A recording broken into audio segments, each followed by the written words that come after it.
Hai dan salam sejahtera saya ucapkan kepada rakan-rakan yang saya hormati, lagi kasihi.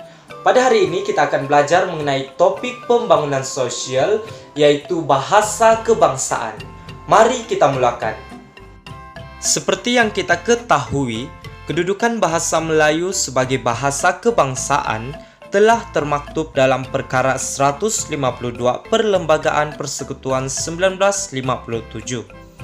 Di bawah peruntukan ini, bahasa kebangsaan ialah bahasa Melayu yang mengikut implikasinya mesti digunakan untuk maksud-maksud rasmi dan dalam bentuk tulisan yang ditetapkan oleh Undang-Undang Persekutuan. Perkara 152 juga melindungi kedudukan bahasa lain dan memperuntukkan bahwa tiada sesiapa pun boleh dilarang atau dihalang daripada menggunakan selain maksud rasmi untuk belajar, mengajar, atau mengamalkan apa-apa dalam bahasa lain. Untuk pengetahuan semua, langkah memberikan taraf kebangsaan kepada bahasa Melayu dalam Perlembagaan Persekutuan mempunyai maksud dan kesan yang lebih luas berbanding dengan pengiktirafannya sebagai bahasa rasmi. Satu daripada kesannya ialah bahasa Melayu secara otomatik menjadi bahasa perantaraan untuk digunakan dalam semua maksud rasmi. Bahasa lain walaupun boleh diajar dan dipelajari, hanya boleh digunakan untuk tujuan lain selain untuk maksud rasmi. Takrif maksud rasmi kepada bahasa Melayu dari segi undang-undang ialah apa-apa jua maksud kerajaan, sama ada kerajaan persekutuan atau kerajaan negeri, dan termasuklah apa-apa maksud sesuatu pihak berkuasa awam. Takrif ini dinyatakan di bawah Perkara 152 kurungan 6 Perlembagaan Persekutuan dan Section 1 Akta Bahasa Kebangsaan 1967.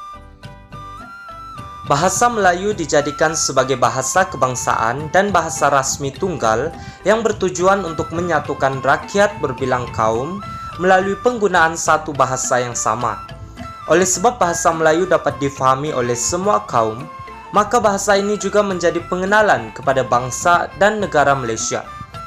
Kejayaan ini dapat dilihat apabila rakyat Malaysia mula memahami dan bertutur dalam bahasa Melayu dengan baik. Malah, bahasa Melayu kini telah menjadi alat penghubung yang penting kepada rakyat pelbagai kaum di Malaysia, bukan saja dalam urusan rasmi kerajaan, tetapi meliputi kehidupan harian.